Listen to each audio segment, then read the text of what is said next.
Okay, the next problem is also to do with indices. Now, people muck up this question all the time, and they just don't know where to start with it. So here, we've got to express this, so it looks like this. Now, the difference is this one is 9 to the power of something, this is 3 to the power of something. So we've got to use indices laws to try and change that.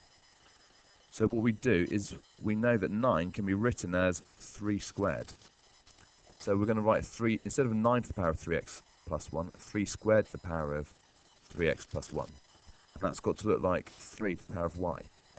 Now, the thing with indices, if we're in brackets here, so you've got 3 to the power of 2 to the power of 3x plus 1, what we can do is multiply the powers together. So that's going to be 3 to the power of 6x plus 2, and we've got to write that as 3 to the power of y. So we can see that 6x plus 2 must be the same as y. So the final answer is y equals 6x plus 2. And that was the 2016 paper. The 2015 paper looks a little bit like this. But here we've got y equals 2 to the power of x. We want it want 4 to the power of x to look like this. So in exactly the same way, we can say that 4 equals 2 squared. So instead of 4 to the power of x, we can write that is 2 squared to the power of x. We can write that as 2 to the power of 2x. Or because y is in the form 2 to the power of x, we could write that as 2 to the power of x squared. So we've got 2 to the power of x squared. We know that 2 to the power of x is the same as y. We can say that equals y squared. And it's only worth 1 mark. And it's easy if you've seen it a bunch of times. So now, we know that 4 to the power of x is y squared. So if we have a look at b, and it says hence, so therefore we've got to use the previous part of the question. So instead of writing 8 lots of 4 to the power of x, we know 4 to the power of x is y squared, so it's going to be 8y squared minus 2 to the power of x is y, so minus 9y plus 1 equals 0. And then it's simply a case of factorising it. So that's going to be 8y, it's going to be y, minus 1 equals 0. So then we've got the two solutions, y equals 1 and y equals 1/8. But we haven't solved it yet, because if we have a look at this question here, b, it says solve, and everything is in terms of x, so we can't have our solutions in y. But we know, going back to the original question, that y equals 2 to the power of x. So what we do is we write, instead of y equals 1/8, we got 2 to the power of x equals 1/8, and 2 to the power of x equals 1. Let's start with the easy one first of all. 2 to the power of something equals 1, or 2 to the power of 0 equals 1, so x equals 0.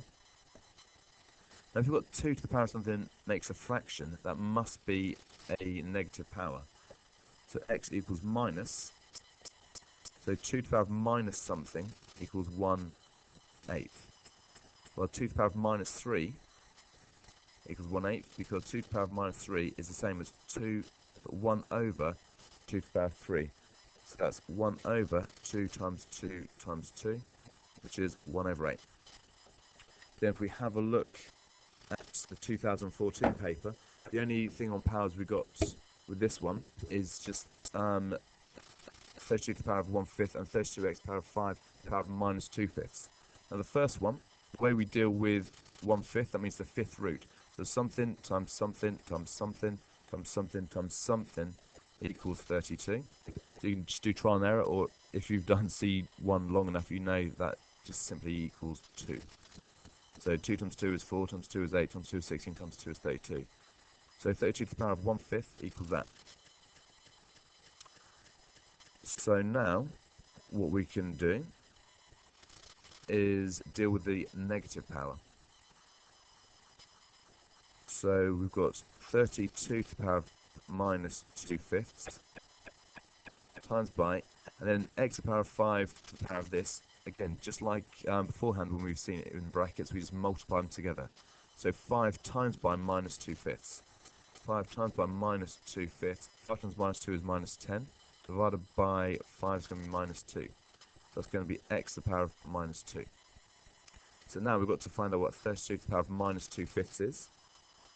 So 32 to the power of minus 2/5 is going to be 1 over 32 to the power of 2/5. Now we know that 32 to the power of 1/5 was 2. So 32 to the power of 2/5, you then got to square that. So that's going to be 4. So that's going to equal 1/4.